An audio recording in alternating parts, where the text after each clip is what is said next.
Welkom terug bij Henkies Papiamento. Vandaag ga ik jullie leren hoe je het weer moet zeggen in het Papiaments.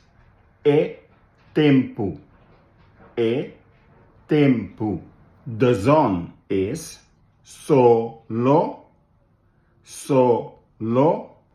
De regen is aguacero.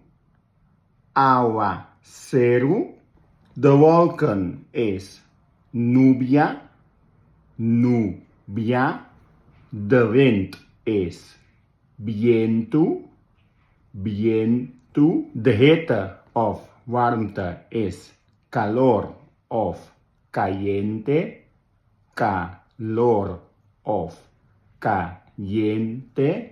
De kou is frío.